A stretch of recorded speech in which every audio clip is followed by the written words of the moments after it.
What do you mean? You spent what on renovations? My voice shook as I stared across the table at my father, Paul.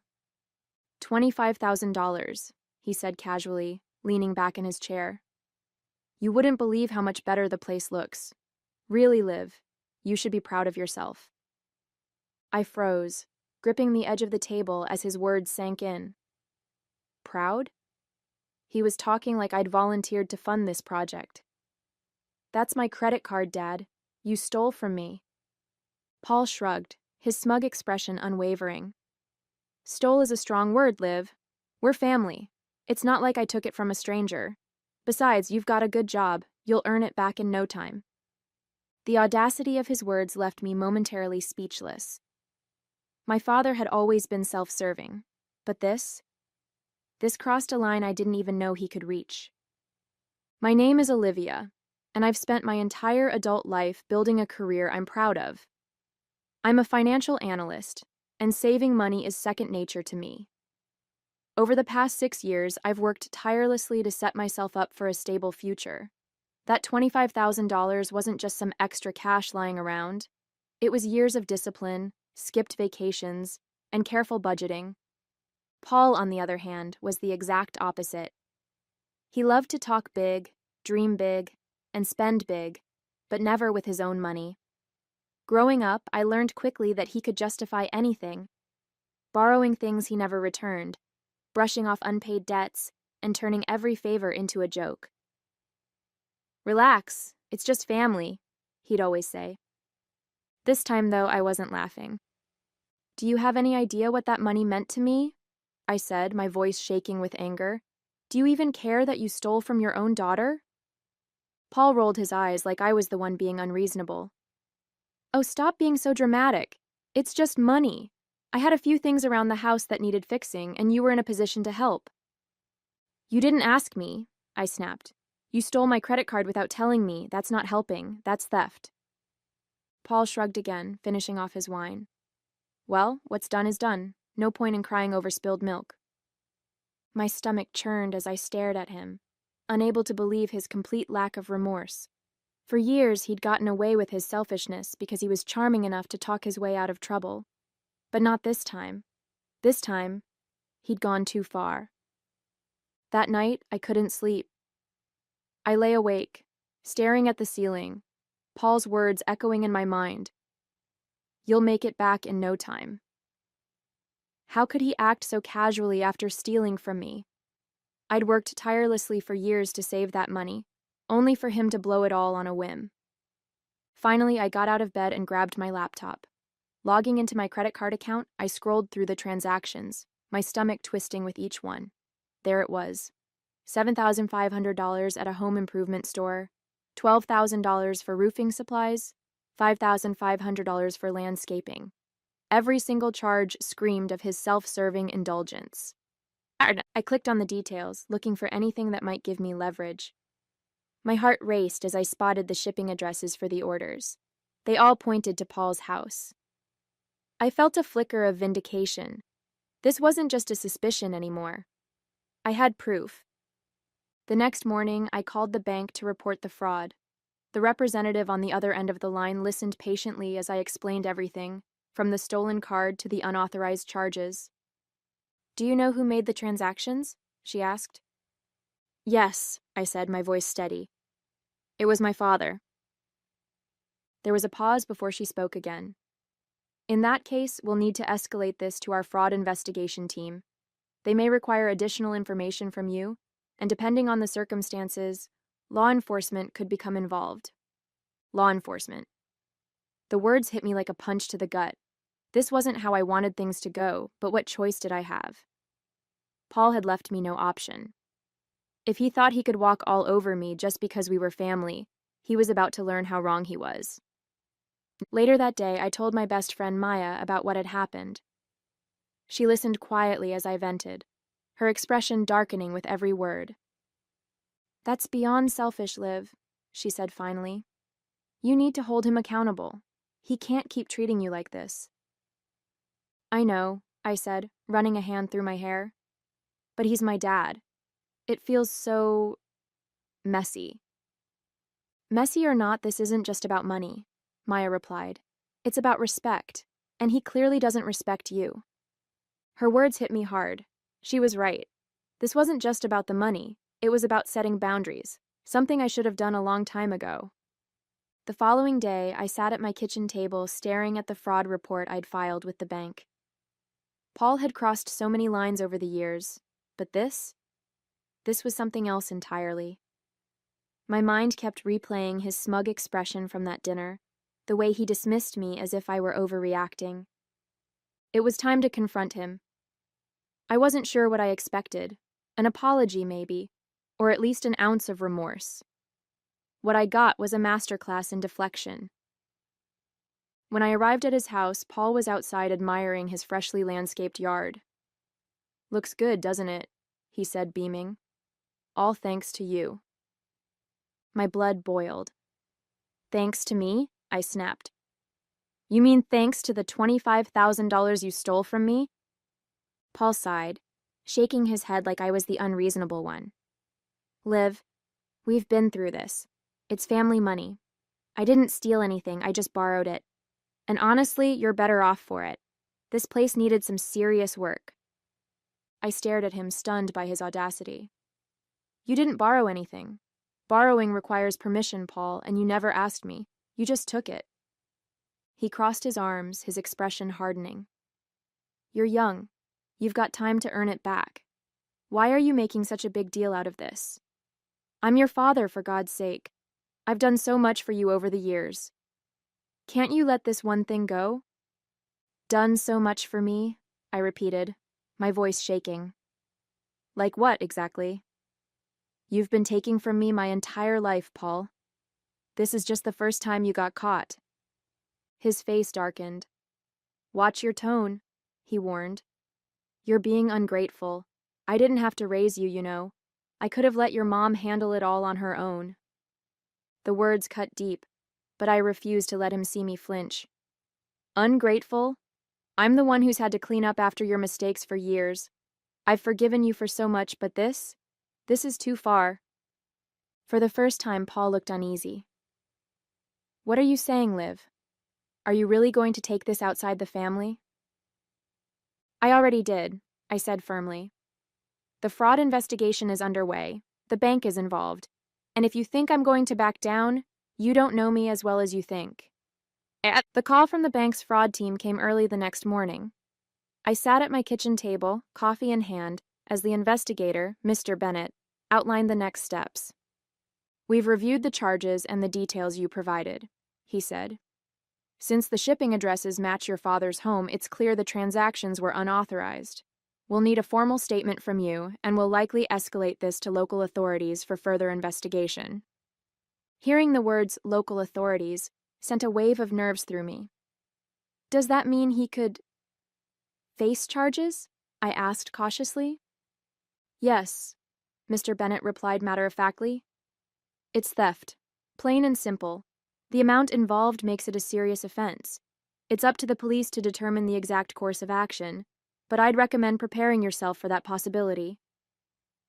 I thanked him and hung up, my hands trembling. This was really happening. For years, Paul had treated boundaries as suggestions, his charm and audacity allowing him to skate by without consequences. But now, his actions were catching up to him. I called Maya immediately to tell her what was happening. "He's going to lose it when the police get involved," I said, pacing the living room. "What if it ruins our relationship forever?" Maya didn't mince words. "Liv, what relationship? He's been walking all over you for years, and every time you let it slide, he just pushes further. This isn't about ruining anything, it's about protecting yourself." Her words hit me like a slap. She was right. I'd spent so much of my life trying to keep the peace, afraid to rock the boat, that I hadn't noticed how much of myself I'd sacrificed in the process. "I don't want to feel like this anymore," I admitted, my voice breaking. "Every time I stand up for myself, I feel like I'm the bad guy." "You're not the bad guy," Maya said firmly. "You're the one person holding him accountable. That takes courage, Liv. Don't let him make you feel otherwise." Her words stuck with me as I sat back down and stared at the fraud report on my laptop. This wasn't just about the money. It was about drawing a line in the sand. Paul needed to learn that actions have consequences, and if the only way to teach him that was through a fraud investigation, so be it. I picked up my phone and dialed Mr. Bennett back. "I'll file the statement today," I said. The fallout came faster than I expected. That evening, as I sat down to dinner, my phone lit up with Paul's name. I hesitated before answering, knowing full well this wouldn't be a pleasant conversation. "Olivia," he started, his voice sharp, "I just got off the phone with the bank. Are you serious about this? You actually filed a fraud report against me?" "Yes, Paul," I said firmly. "I did. You stole $25,000 from me. What did you think was going to happen?" His tone turned defensive. "I didn't steal it. I told you, it's family money. I was going to pay you back eventually, but now you've gone and made it a federal case. Do you have any idea what kind of trouble this could cause me?" "I didn't make this a federal case," I replied, my voice steady. "You did that the moment you took my credit card without permission. Actions have consequences, Paul." There was a long pause before he spoke again, his voice low and threatening. "You're being ridiculous. You're blowing this out of proportion just to prove a point. What's next?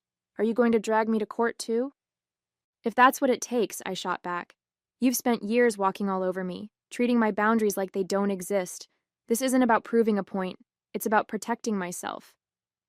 "You're unbelievable," he hissed. "After everything I've done for you, this is how you repay me?" I laughed bitterly. "Done for me? Like what, Paul? Taking credit for everything I've worked for? Borrowing money you never paid back? Or maybe it was the time you left me to clean up your messes while you ran off and pretended nothing happened." The line went silent for a moment. Then in a voice colder than I'd ever heard, he said, "You're going to regret this, Olivia." He hung up before I could respond, leaving me shaking with a mix of anger and fear. This was exactly why I'd spent so many years avoiding conflict with Paul, because every time I stood my ground, he found a way to make me feel like the villain. Later, I called Maya to vent. "He actually said I'll regret this," I told her, my voice tight with frustration. "Let him stew," she said firmly. "He's just mad he's finally being held accountable. Don't let him scare you into backing down." Her words were comforting, but the unease lingered. I wasn't backing down, but I knew this wasn't over, not by a long shot. 2 days later, the call I'd been dreading came. It wasn't from Paul this time, it was from my mom. The moment I answered, her voice came through, sharp and exasperated. "Olivia, what are you doing? Your father just called me in a panic. He said you're trying to ruin his life." I took a deep breath, already bracing for the guilt trip I knew was coming. "I'm not ruining his life, Mom. He stole $25,000 from me. I reported the fraud to the bank because that's what you do when someone takes your money."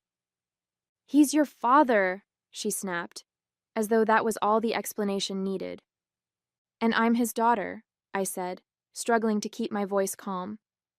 "But that didn't stop him from stealing from me, did it?" Mom sighed heavily, her tone shifting to one of weary disappointment. "You know how he is, Liv. He doesn't mean any harm. He just doesn't think things through. Couldn't you have handled this quietly, within the family?" I couldn't believe what I was hearing. "Handled it quietly?" I repeated.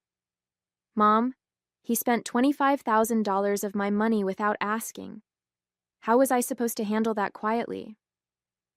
"He's your father," she repeated, as though that justified everything. "He's under a lot of stress right now with the house and the bills. He didn't mean to hurt you." I felt my jaw tighten.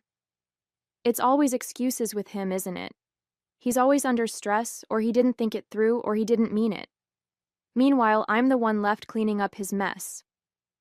"Olivia," she said, her voice softening into a pleading tone. "Please, just drop this. The investigation is going to destroy him. You know how he gets when he feels cornered. He's already talking about how you're turning the family against him." I closed my eyes, trying to block out the swirl of guilt and frustration building inside me. "I'm not turning anyone against him, Mom. He did this to himself. and I'm not dropping it. For the first time, there was silence on her end of the line. When she finally spoke, her voice was colder. Well, don't come crying to me when this all blows up in your face. You've made your decision. Just remember that. She hung up, leaving me staring at my phone, the weight of her words settling over me. I wanted to cry, but instead I called Maya. Mom thinks I'm overreacting, I said, pacing the living room. Of course she does, Maya replied. She spent her whole life enabling him. But this isn't about her, Liv. It's about you. You're doing the right thing. As much as I wanted to believe her, I couldn't shake the sinking feeling in my gut. A week later, the fraud investigation began picking up speed. I received an update from the bank's fraud department. All charges had been officially flagged as unauthorized, and law enforcement had been notified. The investigator, Mr. Bennett, told me that local police might contact me soon to verify my statement. The news filled me with both relief and anxiety. For years, Paul had treated consequences as something that happened to other people. He'd always found ways to talk himself out of trouble, using charm or guilt to deflect blame. But now there was a paper trail, and it was out of my hands. Later that afternoon, as I sat in my office at work, I got a text from Maya. How's it going with the fraud thing? Any updates? I quickly texted back. Bank is escalating it. Police are getting involved soon. I'm nervous, but it's the right thing to do. Her reply was immediate. Proud of you. You're stronger than you think. Her words gave me a small sense of comfort, a reminder that I wasn't alone in this. That evening, I went to Paul's house. I hadn't planned to confront him again, but I couldn't stop myself. The closer I got to his place, the angrier I felt. When I knocked on the door, he opened it with a smug grin. Olivia, he said, leaning against the frame. Come to lecture me some more? No, Paul, I said evenly. I came to tell you that the bank has escalated the fraud case. The police will be contacting you soon. His smile faltered for the first time, but he quickly recovered. The police? Oh, come on, Liv. You're not actually going to let this go that far, are you? It's not up to me anymore, I replied. You made this bed and now you're going to lie in it. He stepped back, crossing his arms. You're really going to let the police come after your own father? For what? A little misunderstanding? Stop calling it a misunderstanding, I snapped. You stole from me, Paul. This isn't about family or generosity. It's about you finally facing the consequences of your actions. His face darkened and he took a step closer. Don't act like you're better than me, Olivia. You wouldn't even have that money if it weren't for me raising you. I laughed bitterly. Raising me? You mean using me as your personal ATM? That ends now. I turned and walked away, leaving him standing there, his confidence visibly shaken. The next few days were a whirlwind. The police called to schedule a meeting, asking me to bring all relevant documents, including the fraud report and transaction history. Sitting in that small, sterile room at the police station felt surreal. As I handed over the papers, I couldn't help but wonder how Paul would handle being questioned by the authorities. Thank you for your cooperation, Ms. Taylor, the officer said as I finished giving my statement. We'll be contacting Mr. Taylor shortly to hear his side of the story.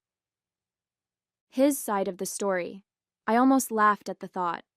Paul's version would undoubtedly be full of excuses and deflections, but this time, charm wouldn't save him. There was hard evidence tying the transactions to his address, and no amount of sweet-talking could erase the paper trail. That evening, I got a call from my mom.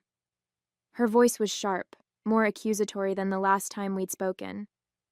The police showed up at your father's house today. Do you have any idea how humiliating that was for him? I sighed, bracing myself for another guilt trip. Mom, I told you this was coming. He brought this on himself. I didn't force him to steal my credit card. She didn't seem to hear me. He said you're trying to ruin his life, Olivia. How can you do this to your own family? I'm not ruining his life, I said firmly. I'm holding him accountable. If he didn't want this to happen, he shouldn't have stolen from me. It's that simple. There was silence on the other end, followed by a heavy sigh. You've made your point, Liv. But don't you think this has gone far enough? I clenched my jaw, swallowing the lump of frustration rising in my throat. It's not about making a point. It's about boundaries. I've spent years letting him cross them, and I'm done. If you can't understand that, I don't know what else to say. She hung up without another word, leaving me with the same hollow feeling I'd had after our last conversation. Despite the tension, there was an odd sense of relief as I drove home that night.